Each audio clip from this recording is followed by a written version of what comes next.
Selamat datang di Dikdok Diskusi Karo Dokter episode 142. Oke.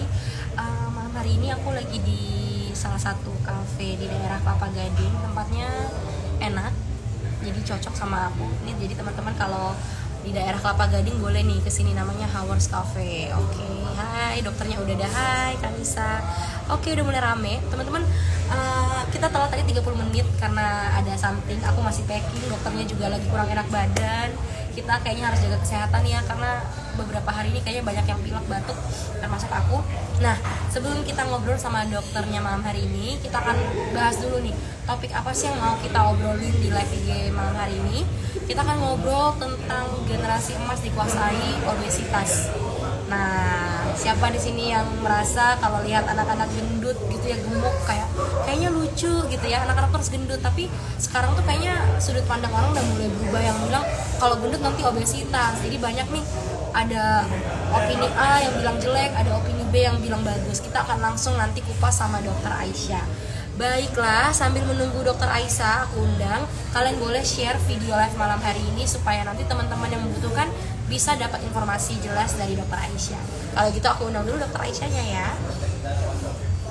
Ditunggu dulu guys. Aku tulis judulnya dulu ya, sabar ya.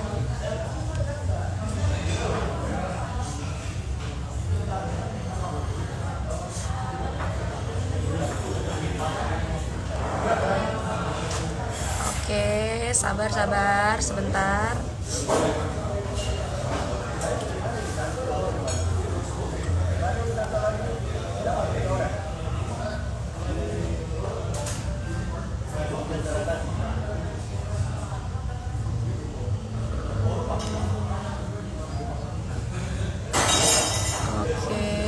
Oke, judulnya udah aku pin. Aku akan undang langsung dokter Aisyahnya. Sabar ya guys.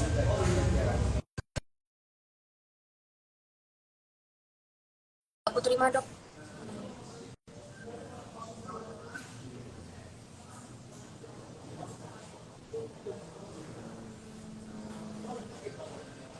Oke, udah tersambung.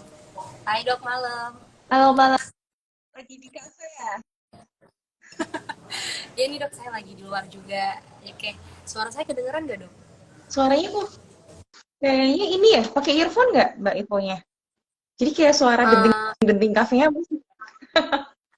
Suaranya Iya, kecil ya? tapi nggak apa, aman.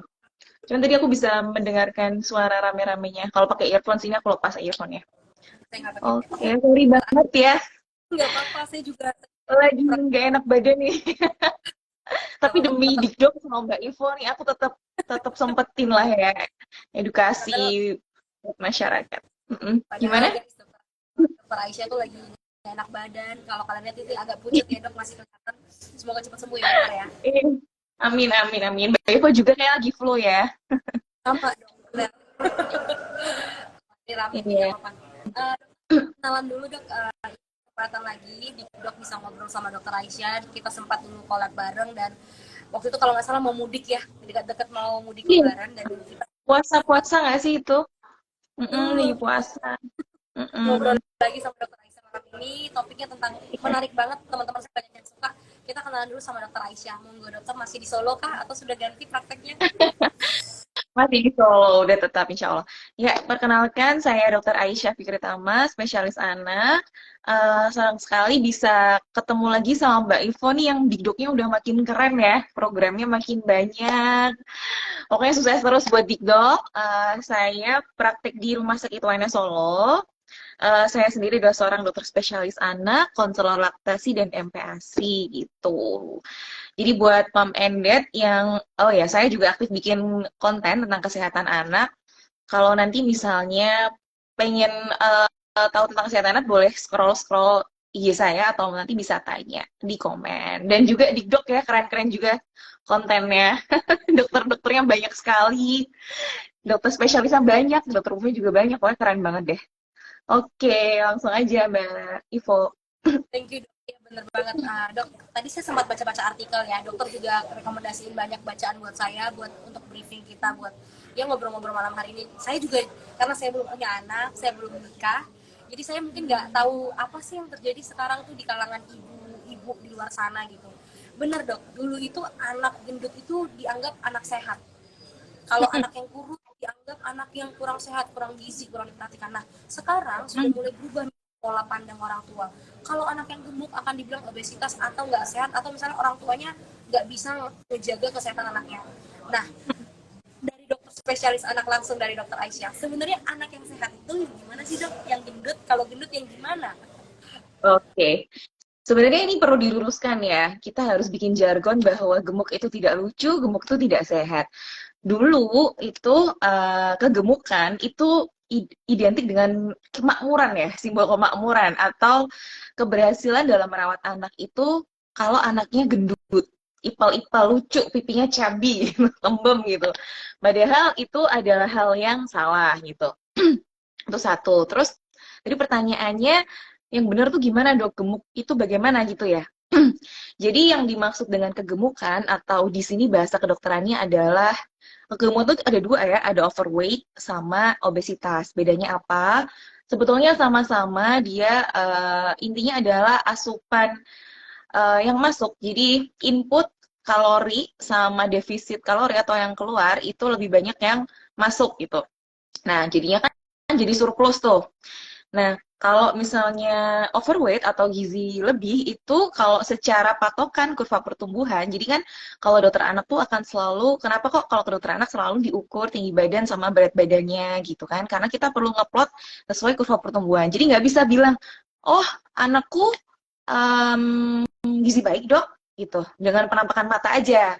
Atau anaknya kok kurus, padahal ternyata kalau diplot normal gitu. Jadi tidak bisa mengatakan dengan kasat mata aja, harus diplot gitu.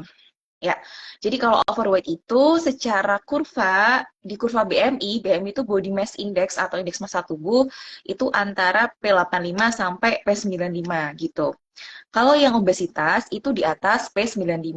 Nah, gitu ya. Nah, kalau kalau obesitas sendiri itu sebetulnya akibat dari lebih banyak ya. Sebenarnya bisa karena genetik ya. Jadi misalnya orang tuanya obes gitu kan. Apakah anaknya obes? Bisa jadi iya, bisa jadi tidak. Tapi lebih banyak faktor lingkungan yang mempengaruhi. Jadi pola asuh orang tuanya gitu, Mbak Ivo.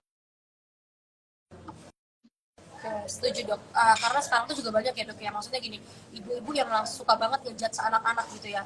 Ini teman-teman saya yang udah married, udah punya anak, kayak kadang tuh suka kesel dok, karena ketemuan anaknya kok bisa kurus gitu, udah berapa tahun. Kadang tuh kita kayak dokter bilang ya, jangan menjudge seseorang hanya kasat mata. Jadi anak itu sehat atau enggaknya sekarang tuh harus ada ukurannya, dan itu harus ke dokter bahkan kalau perlu gitu. Bener. Banyak yang ngerasa nggak pede dok, anak saya tuh kok kelihatan kecil ya dibandingin teman-temannya. Lah, ternyata anaknya masih kalau di SD kan kadang-kadang ada yang umur kelas satunya ada yang umur 6 tahun, ada yang umur 8 tahun ya. Dia dibandingin sana anaknya masih umur 6 tahun dibandingin temennya yang 8 tahun gitu. Apalagi yang perempuan sama laki-laki emang beda ya. Biasa anak perempuan itu growth spurtnya lebih cepat pada saat dia SD. Nanti yang laki-laki nyusul waktu SMP. Jadi emang semuanya tuh nggak bisa dibandingin. Satu, umurnya bisa jadi beda. Dua, ini juga kaitan sama tinggi potensi genetik. Makanya nih kalau Mbak Ivo kan belum nikah nih. Kalau misalnya nanti mau nikah, cari pasangan yang tinggi. Kalau mau punya yang tinggi. Iya, karena itu juga menentukan ya. Kalau tinggi badan ya, aku bilang kalau kalau status gizi mah nggak tergantung dari pola asuh gitu, kebiasaan kayak gitu. Gitu Mbak Ivo. Oke, berarti tadi kan dokter sempat singgung ya, maksudnya orang tua itu sekarang harus lebih apa ya, lebih berani lagi untuk ke dokter mengukur. Nah, berarti hanya ke dokter dok, orang tua bisa apa ya, kayak mengukur, oh ini anak saya sehat nih. Apa bisa mandiri sebenarnya dilakukan di rumah? Bagaimana cara orang tua itu bisa mengukur anaknya sehat atau tidak secara berat badan? Oke, bisa sih bisa diplot secara mandiri kan sekarang ada aplikasi Primaku ya gitu untuk orang tua tinggal download aja gratis gitu. Atau kalau misalnya kurang high tech ya bisa ke Posyandu Mbak Ivo gratis tis. Udah pokoknya tinggal ke Posyandu aja. Terutama untuk mam-mam di luar sana yang anaknya masih di bawah usia 2 tahun. Usahakan untuk ke Posyandu setiap bulan karena dari pemerintah itu udah menyediakan sebenarnya program posyandu banyak ya kayak ada bulan vitamin A, bulan obat cacing, terus apalagi ya pemberian makanan tambahan. Terus nanti juga akan di mapping tuh yang mengalami stunting mana, yang mengalami obes mana juga. Jadi dan selalu ada penyuluhan kesehatan kayak gitu. Jadi buku KMS-nya waktu kontrol kehamilan itu jangan dibuang.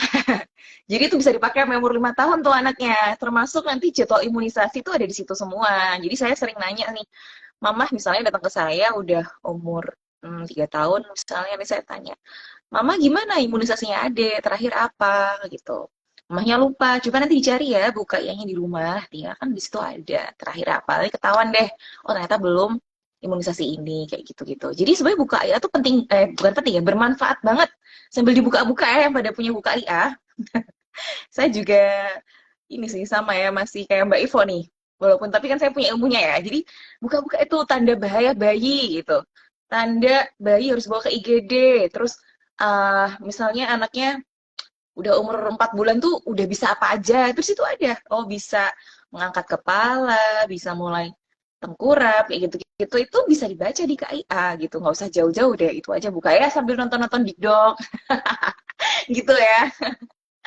Oke. Oke dok, thank you dok. Lanjut dok, kan 1 sampai 7 ya ada pekan ASI ya dok ya. Kita lagi masuk ke pekan ASI banyak banget sekarang, dokter pun kayaknya kemarin sampai request Mbak Ivo jangan ASI ya, karena sih udah ngisi banyak topik tentang ASI gitu. Nah, tapi Iya. kaitan Bosen. Gimana? obesitas sama ASI apa ada ya dok, kaitan obesitas sama ASI. Saya baca tadi tuh kayak ada nggak sih hubungannya pemberian ASI eksklusif dengan penurunan angka resiko obesitas anak? Ada nggak dok? Jadinya ASI itu nutrisi yang paling baik yang bisa diberikan untuk anak ya. Justru salah satu pencegahan dari obesitas, pencegahan primernya itu dengan pemberian ASI. Jadi adalah satu mitos ya, sangat-sangat mitos kalau misalnya mengatakan pemberian ASI itu menyebabkan obesitas. Enggak sama sekali. Jadi kalaupun misalnya Mama Endet sering menemukan bayi usia 0 sampai 6 bulan yang benar-benar cabi banget, sering nggak sih lihat bayi yang ipel-ipel lucu banget, pokoknya cabi banget, gemoy banget. Ternyata nutrisinya bener-bener cuma ASI aja gitu. Kenapa kok bisa seperti itu gitu? Karena dalam ASI itu mengandung berbagai nutrisi yang tidak kalah dengan susu formula. Bahkan bukan tidak kalah, jauh lebih unggul daripada susu formula. Dia ada laktosanya, dia ada lemaknya, ada imunoglobulinnya, ada antibodi, antiinfeksi, dan segala macam. Apa yang bikin bisa cabi begitu? Karena ada lemaknya juga gitu. Nah, kalau pertanyaannya apakah ASI bisa menyebabkan obesitas, itu tidak benar ya. Mungkin kalau gizi baik iya, tapi tidak akan melebihi dari apa namanya kurva yang normal. Toh nanti ketika usia 6 bulan, 6 bulan lebih 1 hari, dia akan memulai MPASI. Nah, biasanya di titik ini mungkin ada biasanya ya MPASI tidak semudah yang kita bayangkan gitu. Jadi akan ada fase-fase belajarnya ya sebagai orang tua baru terutama masih belajar gitu. Biasanya nih berat badannya biasanya agak-agak turun sedikit gitu. Tidak secabi pada saat dia full ASI. Karena kan usia 6 bulan ke atas sudah nggak cukup nih nutrisinya dipenuhi sama ASI aja gitu Mbak Ivo. Oke, itu ya teman-teman. Besok kalau mau ngomongin tentang ASI, kita ada live juga tentang ASI besok, tunggu aja. By the way nih, teman-teman yang Ada penting Mbak adalah Linda. Aku nyapa dulu tuh ada Mbak Linda tuh. Itu mom influencer tuh. oh, hai, ya. Halo. Ya. Boleh tanya, jadi dok akan bagiin hadiah nonton yang akan ngasih pertanyaan, nanti dokter Aisyah yang pilih. Hadiahnya dari Jordan Care Indonesia. Jadi teman-teman yang kemarin nggak dapat hadiah, hari ini Udah boleh dapat juga dikasih pertanyaan. tuh. Iya. Halo, halo Mbak Linda. Lagi soal obesitas. Kalau anak yang udah terlanjur obesitas, biasanya treatmentnya gimana dok? Oke. Kalau anak-anak itu kan beda sama kita ya. Kalau kita mah diet, diet rendah lemak, rendah kalori segala macam karena kita tubuhnya udah ke samping ya, udah nggak ke atas lagi. Sedangkan kalau anak-anak itu kan masih mengalami pertumbuhan linier gitu. Pertumbuhan linier itu artinya dia masih tumbuh dan berkembang gitu. Jadi jangan sampai anak kecil tuh disuruh diet, diet cut kalori gitu jangan. Jadi targetnya memang pertama harus diplot dulu ya, benar-benar ditentuin dia obesitas atau enggak. Kalau udah jelas obesitas, Nah, itu targetnya adalah mengurangi kalorinya sebanyak 200 sampai 500 kilokalori dalam satu minggu atau sekitar setengah kilo dalam satu minggu. Dan targetnya itu 20% di atas BB idealnya gitu. Gitu ya Mbak ya. Jadi pertama tetap harus plotting dulu nih gitu. Dia masuk BB ideal atau BB lebih, gizi lebih atau obesitas. Kalau udah kita tentuin BB idealnya, nah targetnya di atas 20% tadi dan turunnya nggak boleh drastis, nggak boleh langsung turun misalnya 3 kilo dalam satu minggu gitu bahaya juga gitu. Jadi turunnya setengah kilo aja dalam satu minggu dan sebenarnya kita lebih ke utamain untuk aktivitas fisik juga gitu. Aktivitas fisik yang aerobik, yang penguatan strengthening, yang muscle strengthening, terus ya itulah ada banyak ya sebenarnya. Sebenarnya hanya memotong rumput aja, melakukan aktivitas rumahan itu udah termasuk aktivitas fisik yang cukup daripada sedentary life, Mbak. Ivo tahu ya sedentary life itu apa? Jadi kenapa sih sekarang banyak kasus obesitas? Karena banyak kaum mageran nih ya gitu. Jadi kayak cuman main HP, scroll TikTok, cuman di depan komputer, main games kayak gitu-gitu. Zaman kita dulu masih kecil, nggak tahu aku sama Mbak Ivo seterusnya cuman berapa tahun aja ya. Zaman dulu aku kecil tuh nggak kenal yang namanya gadget. Main tuh sama teman-teman main engklek, main bola bekel, main apa lagi ya? Pokoknya main beneran ketemu teman-temannya gitu. Nggak ada yang main gadget sendiri-sendiri gitu. Jadi kita lebih jadi manusia yang sosial gitu ya. Tidak tidak hanya melihat dari layar eh gadget aja gitu. Gitu Mbak Ivo. Iya betul banget dok. Saya juga percaya kok itu kenapa sekarang kaum jompo itu makin muda makin udah muda jompo. Kayaknya karena aktivitas fisik waktu kecilnya itu berkurang banget dibandingkan sama generasi yang dulu dok. Bener banget sih. Hmm, Tapi ya nanti kita bener akan lanjut banget. dok lagi dok. Obesitas.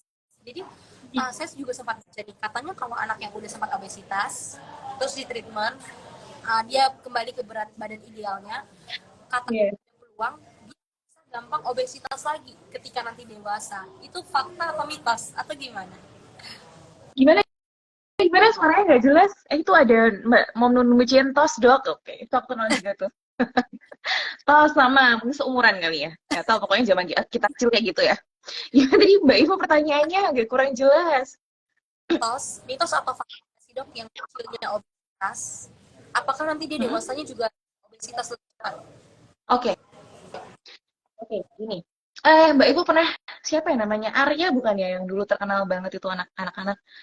Iya, berarti yang dia tuh super obes. Jadi IMT tuh indeks massa tubuhnya di atas 40. Berapa obes itu kan di atas 21 ya. Nah, nyatanya sekarang dia udah mendekati normal sih, belum belum dikatakan ideal sih, tapi setidaknya udah benar-benar berubah wujud gitu. Jadi sebuah pernyataan yang salah atau sebuah mitos kalau misalnya kecilnya obes sampai gede pasti obes, enggak. Semua bisa berubah.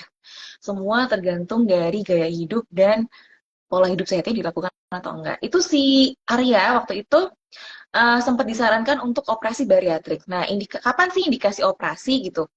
Indikasi operasi itu kalau dia udah dilakukan diet dan modifikasi perilaku, pola hidup sehat itu nggak berhasil, baru nanti dilakukan operasi bariatrik, jadi dipotong gitu gastric band kayak gitu. Tapi kenyataannya si Arya itu waktu itu dioperasi nggak ya? Kayaknya enggak ya. Nggak tahu sih, aku agak lupa. Ya sih enggak. Dia cuma malah latihan sama Adera ya itu. Iya Kenapa? betul dok. Sama Mbak adik suaranya Rai. hilang hilang. Iya Suaranya hilang. sama dok sama adik Rai. Iya sama Adrai dan berhasil kan gitu. Jadi dia setiap hari tuh kayak ini apa latihan gitu dia. Terus iya dan waktu itu aku sempat lihat di salah satu acara TV swasta ditunjukin tuh pola makan dia sekali makan itu dia tuh makan mie instan itu 3 porsi, masih ngemil roti, masih minum minuman eh apa sih? Minuman kayak teh-teh manis-manis gitu loh. Itu banyak banget. Jadi itu udah berapa kalori yang masuk. Padahal yang namanya semua yang manis-manis itu adalah gula. Gula adalah karbohidrat. Di mana kita cuma butuh itu 50% untuk energi. Dan sisanya harusnya makanan-makanan bergizi ya. Ada protein, ada lemak kayak gitu. Nah, jadi ngeri banget sih kalau ngeliat, aduh, itu segitu masuk perutnya semua. Aduh, aku ngeri juga sih. Tapi keren banget sih. Itu bisa jadi role model juga bahwa bukti nyata bahwa ternyata yang super obes aja bisa gitu untuk jadi normal. Sekarang dia udah SMA Itu kan waktu di SD ya, kalau nggak salah. Ya, Sekarang udah SMA. Keren banget pokoknya. Gitu. benar-benar saya juga ingat waktu itu, wow keren banget itu. Mungkin teman-teman atau mama papa yang kayaknya struggle ya dok ya, kok anaknya nggak bisa turun-turun nih berat badan atas aja gitu ya, ternyata tetap loh ada Hmm, loh yang hasil gitu. Oke deh dokter, tanya jawab bentar ya, kita akan mulai ke tanya oke, jawab. Ada boleh. pertanyaan pertama dari Nur Mucin. Pertanyaannya adalah, dok, apakah benar banyak konsumsi gula pada anak menyebabkan sugar rush dan anak lebih aktif? Sugar rush itu maksudnya gimana? Lonjakan gula gitu. Dan kayak orang tuh apa lagi kelebihan ini lagi kebanyakan gula, kita, orang dewasa juga kadang gitu lagi aktif gitu loh dok, jadi bahasanya sugar rush, hiperaktif gara-gara gula. Hiperaktif lonjakan gula mungkin ya. Iya, Kok kayak nggak selesai gitu sih kata-katanya, kepotong. Dok, apakah benar banyak konsumsi gula pada anak menyebabkan sugar rush? D. tambahin dok, ini dia chat baru lagi, ini yang terbarunya yaitu sensitif banget. Ganti pertanyaan itu. Nggak, tadi belum selesai ngetik kayaknya dia. Terus sugar rush tadi dok. Ya udah kita bahas tentang sugar rush ya. Jadi, oke, makasih pertanyaannya dari Mom Nur Mucian. Bener ya, semua makanan, oh jadi anaknya lebih aktif, tidurnya lebih susah tepat waktu. Ya gini ya, pada dasarnya sebenarnya mekanisme tubuh kita itu udah punya mekanisme fisiologis. Jadi ketika kita makan makanan, entah itu, pokoknya kita makan sarapan aja atau makan gitu kan, maka akan terjadi lonjakan gula. Nah, tergantung dari apa yang kita makan. Kalau misalnya, terutama makan makanan fast food, junk food, yang manis-manis itu akan terjadi lonjakan gula yang cepat. Jadi anak itu akan lebih cepat ngerasa cepat lapar juga karena langsung diproses kayak gitu. Dan terkadang kalau misalnya itu sudah sampai jangka waktu yang lama ya, gaya hidup seperti itu, maka akan menyebabkan insulin resisten. Jadi, insulin itu fungsinya untuk mengubah gula darah masuk ke dalam sel gitu. Jadi si gulanya ini akan dipakai untuk sel-sel tubuh untuk bekerja. Tapi kalau misalnya insulinnya udah nggak sensitif gitu, udah nggak bisa bekerja dengan baik, maka gula darahnya itu nggak bisa tuh Mbak masuk ke dalam sel. Ada Oh, namanya mekanisme kunci gembok gitu. Jadi kalau insulin itu fungsinya buat buka gemboknya ini, buka kuncinya ini.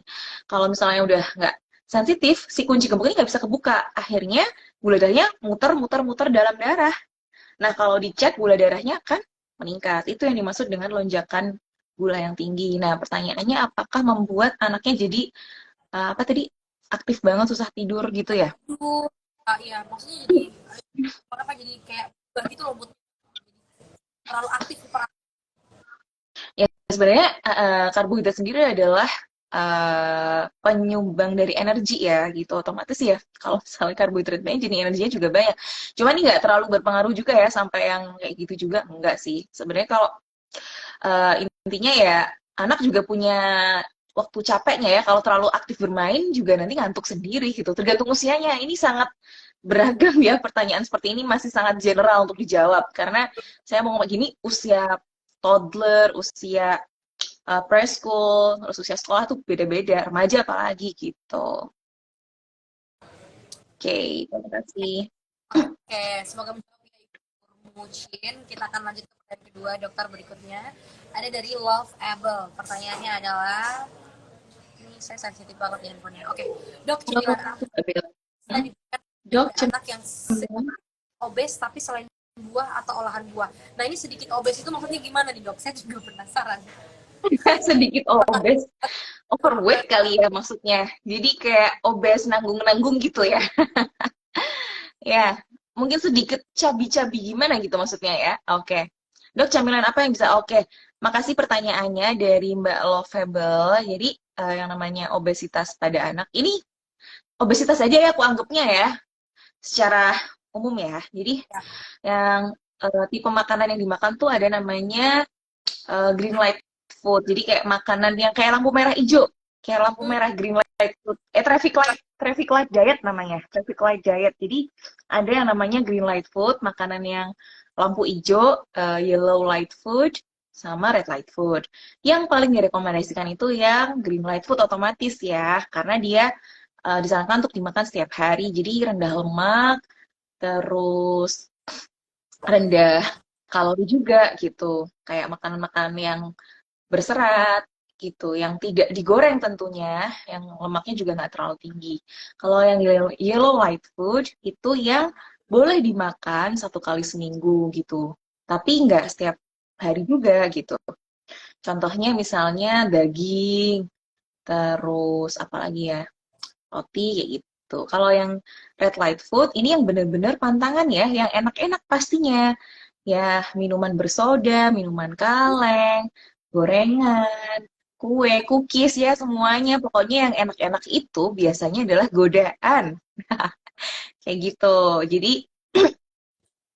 sebenarnya kita tuh tahu ya. Sebenarnya kita pasti tahu dong. Pokoknya kalau makanan-makanan enak, donat, apapun itu, pasti tuh bikin gendut udah.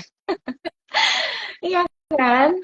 Kita tuh sebenarnya udah tahu ilmunya, cuman seringnya kayak tutup mata karena enak gitu. Dan kadang-kadang yang bikin susah untuk berhenti ngemil itu adalah kita udah makan misalnya ya, terus kita nonton TV. Di samping kita ada toples isinya cookies gitu. Tapi nonton TV nggak sadar kita makan, kok udah habis. Itu kan sebenarnya adalah pola hidup yang kurang sehat ya, kayak gitu. Dan itu bener-bener nggak sadar loh setiap hari dilakukan, lama-lama numpuk deh gitu. Padahal kan sebenarnya kita kebutuhan kalori itu udah ada takarannya ketika tadi aku bilang ya surplus, nggak defisit, ya pasti akan nambah berat badannya gitu. Ya begitu. Berarti tadi itu ya solusi dari dokter Aisyah buat kamu yang tadi buat mama Loveable gitu ya, bingung cemilannya apa. Saya juga, oh jadi orang dewasa tuh kadang bingung dong ini cemilan, kayak cemilan apa ini yang sehat supaya nggak gendut, ini apa gitu ya. Kita tahu tapi kita Eh, kadang uh, uh. nggak mau. Itu belum jadi mama, itu aku kenalnya ya, masih gadis menuju Oh, menuju persyaratan namanya tadi, Mbak Bella namanya aslinya. hai. Dia mau ini persiapan persiapan menikah. Oh, Makanya ini yang nonton kayak ya. gini nggak masih jadi mom and dad ya, yang masih muda-muda kayak Mbak Ivo gini boleh lo nonton, namanya ilmu parenting sepanjang hayat gitu, iya kan? Oke, semoga aja Yuk, lagi yang ada dari si Pakis.dr dokter ya kayaknya ini ya. wah Pertanyaan adalah isi, dokter. apakah anak dengan diagnosa obesitas mudah terkena ISPA? Nah, ada hubungannya kah dok dengan ISPA? Oke, terima kasih pertanyaannya dokter Sipakis ya. Ya, jadi obesitas sendiri itu adalah gerbang dari berbagai penyakit yang tidak menular. Ada penyakit diabetes, diabetes kencing manis ya. Ada penyakit hipertensi, tekanan darah tinggi. Ada penyakit stroke. Stroke itu tahu ya Mbak ya, yang sumbatan pembuluh darah otak. Kalau di jantung jadinya ya penyakit jantung gitu. Kemudian untuk pertanyaan apakah mudah terkena ISPA, nah sebenarnya bukan ISPA sih ya, tapi OSAS, jadi obstructive sleep apnea syndrome. Jadi karena saking dia badannya besar, jadinya terkadang itu menjadi resiko yang menutup jalan nafas ketika tidur, jadinya jadi ngorok kayak gitu. Makanya ya terapinya ya untuk tadi ya total, kalau kalau anak-anak jangan langsung diet gitu. Tinggal walaupun diet targetnya nggak boleh drastis karena dia masih tumbuh gitu. Jadi ya modifikasi perilaku, gaya hidup sehat, pola makannya diatur lagi yang green light tadi, traffic light diet ya. Ya jangan tiap hari green light, ntar stres juga ya. Kadang-kadang kasihlah yang lumayan enak juga. Intinya aktivitas fisiknya ditingkatkan gitu. Jadi targetnya nggak boleh drastis, cukup 0,5 kilo setiap 1 minggu, dalam 1 minggu gitu. Itu Mbak Ivo, silahkan lanjut. Oh ini ternyata bukan ini apa? Apa tadi saya nggak dengar. Apa? Hubungannya tadi jadi menghambat apa dok? Menyumbat apa kalau obesitas? Lebih mempengaruhi apa? Ini penurunan pernafasannya resikonya bisa terhalang gitu. Makanya jadi mendengkur. Sebenarnya orang yang ngorok atau mendengkur tuh pasti saluran nafasnya nggak paten. Jadi kayak ada yang ketutup gitu. Makanya orang obes ya itu sebenarnya banyak banget sih. eh, apa namanya, di balik di balik obesitas tuh banyak banget, ada penyakit sindroma metabolik gitu. Banyak banyak banget pokoknya. Cushing syndrome dan ya banyak lah Mbak pokoknya. Ya oke. Kalau dibahas Ya habis kalau deh masih waktunya. Heeh. ada deh dari dokter, katanya juga kayaknya udah nggak ada teman-teman semua. Uh, ini dok, orang tua itu kan kadang nggak tega ya dok, anaknya kayak nangis pengen sesuatu, padahal yang dipengen anak-anak itu adalah makanan yang bisa menambah kayak tadi ya, angka gulanya yang bisa nanti jadi obesitas. Padahal mereka itu judul kayak kita malam ini dok, generasi emasnya. Nah, gimana dok caranya tips untuk parent ini supaya dia bisa tega tapi bisa juga buat happy, karena anak itu kan harus happy juga ya dok tumbuh kembangnya. Gimana nih tipsnya dok? Ya, guilty pleasure ya. Jadi gini, yang penting gini, feeding rules harus dipatuhin dulu ya. Jadi mom and dad semuanya harus tahu feeding rules. Jadi yang namanya aturan pemberian makan itu udah dibikin sedemikian rupa dari studi-studi dikumpulkan. Udah kalau itu dipatuhin, insya Allah anaknya akan sehat. Pasti nggak akan gizi kurang, nggak akan gizi lebih juga. Jadi ada yang namanya 3 kali makan utama, 2 kali makan selingan. Gampangnya 2, 32. Jadi 2 jam. Setiap 2 jam itu kita tuh kan ada lambung kita tuh bekerja untuk mengosongkan lambung untuk mencerna itu sekitar 100 menit Mbak. Sekitar 75 sampai 100 menit alias kalau dibulatkan dia 2 jam gitu ya. Makanya setelah makan utama itu 2 jam baru snack atau cemilan, atau kalau anak kecil susu gitu. Susu sama cemilan sama ya, setara ya. Jadi kalau udah kasih susu ya nggak usah kasih cemilan gitu. Nah, terus pertanyaannya, gimana ya kalau anak kecil boleh nggak dikasih yang manis-manis? Boleh, jawabannya boleh. Tapi ingat, apakah kalori yang dia butuhkan udah berlebih apa masih kurang gitu? Sebenarnya ada tempat ya untuk memberikan yang manis-manis. Jadi di camilan ya, kan ada snack ya 2 kali sehari kayak gitu. Tapi kalau ingat-ingat nih yang sering nggak tertib dari orang tua di luar sana, kadang-kadang anaknya nggak mau makan nasi nih, kayak misalnya sarapannya skip. Terus pikirannya ya udahlah daripada anak yang nggak sarapan, dikasih aja cookies gitu, dikasih aja biskuit, dikasih aja misalnya minuman kemasan yang manis-manis gitu. Jadi anaknya kenyang, tapi kenyangnya tidak bergizi gitu. Padahal yang dibutuhkan anak itu nggak sekedar gula. Kita tahu ya kalau minuman yang manis-manis, soda atau apa ya, yang minuman kotak-kotak itu banyaknya sekarang ya, itu isinya paling banyak pasti gula sama natrium atau ya macam-macam ya sebenarnya, cuman mayoritas gula. Padahal kalau gula-gula kayak gitu tuh cepat lapar lagi gitu. Padahal yang dibutuhkan anak tuh tidak hanya karbohidrat, 50% aja karbohidrat, sisanya tuh ada protein sama lemak sebenarnya gitu. Nah, kalau nggak bergizi ini ya resikonya jadi itu tadi, um, obesitas, menumpuk gula, jadi energinya udah cukup nih. Kalau misalnya kebanyakan, akhirnya disimpan dalam tubuh gitu. Disimpan nanti lama-lama menumpuk lah, jadi berat badannya naik gitu. Oke, terima kasih tipsnya. Aduh teman-teman, kita ini udah lewat banget dokter. Kita pilihin pertanyaan apa ya? Tadi kayaknya juga 3 orang doang sih yang kita bacain pertanyaannya. Berarti ada siapa aja tuh tadi dok pertanyaannya? Yang Oh, yang langsung terakhir milih yang nih yang bagus nih. Langsung milih yang bagus. oke. Mm-mm. Yang diabetes sama ini hubungannya sama saluran pernapasan kena. Terus yang tadi ya anak sugar rush pengaruhi enggak gitu aktivitasnya. Sama Mm-mm. yang pertama apa ya? Yang pertama sudah 3 ya tadi ya, kayaknya ya dok. Itu udah 3 Tadi kali. yang diet tadi tuh, itu yang lovable tadi, lovable. Yang diet-diet. Buah-buahan tadi ya, bagaimana dietnya buat anak. Oke, jadi Hmm. pemenangnya yang ketiga itu nanti akan di tag sama Dikdok. Nah jadi kalian selamat, kalian dapat bingkisan dari Jordan Oral Care. Nanti mungkin yang ini spesial mungkin untuk anak ya bingkisannya, karena mungkin sama dokter spesialis anak, tapi nanti bisa request deh buat umum juga biar bisa dipakai sama mama papa atau teman-teman. Dokter Aisyah, terakhir dari dokter Aisyah, kalau teman-teman pingin ngobrol-ngobrol sama dokter Aisyah bisa kontak by mana dok? Mungkin konten-konten dokter bisa di follow atau ada komunitas atau ada nomor kontaknya? Enggak, aku nggak nyediain, belum nyediain nomor pribadi ya. Mungkin nanti bisa japri atau follow aja lo komentar, nanti bisa lihat-lihat konten saya. Ini udah nih kita. Sorry ya, gara-gara telat jadi sebentar. Gak apa-apa. Oke, dokter Aisyah, jangan lupa teman-teman kalau yang di Solo bisa ketemu langsung dokter Aisyah. Kalaupun enggak, lihat aja itu ngobrol sehat, bagus-bagus banget. Dokter Aisyah aktif banget bikin konten sampai sekarang. Saya salut juga dok sama dokter, keren. Gitu. Ya, makasih ya. Mbak Iva juga keren banget di doknya. Moga-moga bisa diundang lagi ya di kondisi yang lebih fit. Sorry banget ya, aku mendadak. Sebenarnya dari kemarin sih, cuman aku apa namanya emang maksain untuk ini masuk. Sorry loh ya. Ini jadi bentar banget ya kita ya. Ya, Kalau misal mau ada pertanyaan lagi nggak apa-apa sih. nanti Udah, bisa udah jawab di ya. kolom Oke, udah kita pilih. chat. Jadi nanti dokter Aisyah bisa bantu jawab di kolom chat buat teman-teman yang ketinggalan nonton. Boleh ya dok ya, nanti kalau ada pertanyaan dokter jawab di kolom chat lagi. Oke deh. Dokter Boleh. Aisyah, Boleh banget yang mungkin ketinggalan bisa nonton rekamannya ya, berarti ya. oke dokter Aisyah teman-teman makasih banyak malam hari ini kita ngobrolnya udah. Kita besok masih ada Ya, program spesial.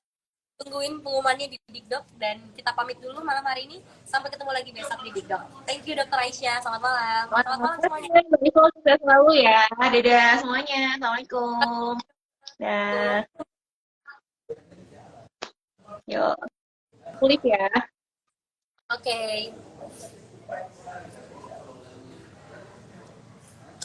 Nah, oke teman-teman, jadi besok kita juga ada program spesial memperingati Pekan ASI di bulan di bulan ini dari tanggal 1 sampai 7. Kita besok akan ada program spesial bersama dokter konsultasi. Jadi tungguin apa akan ada langsung di Instagram Dikdok. Kalau gitu, selamat malam semuanya. Aku mau lanjutin ngopi dulu di sini. Sampai ketemu lagi besok. Dadah.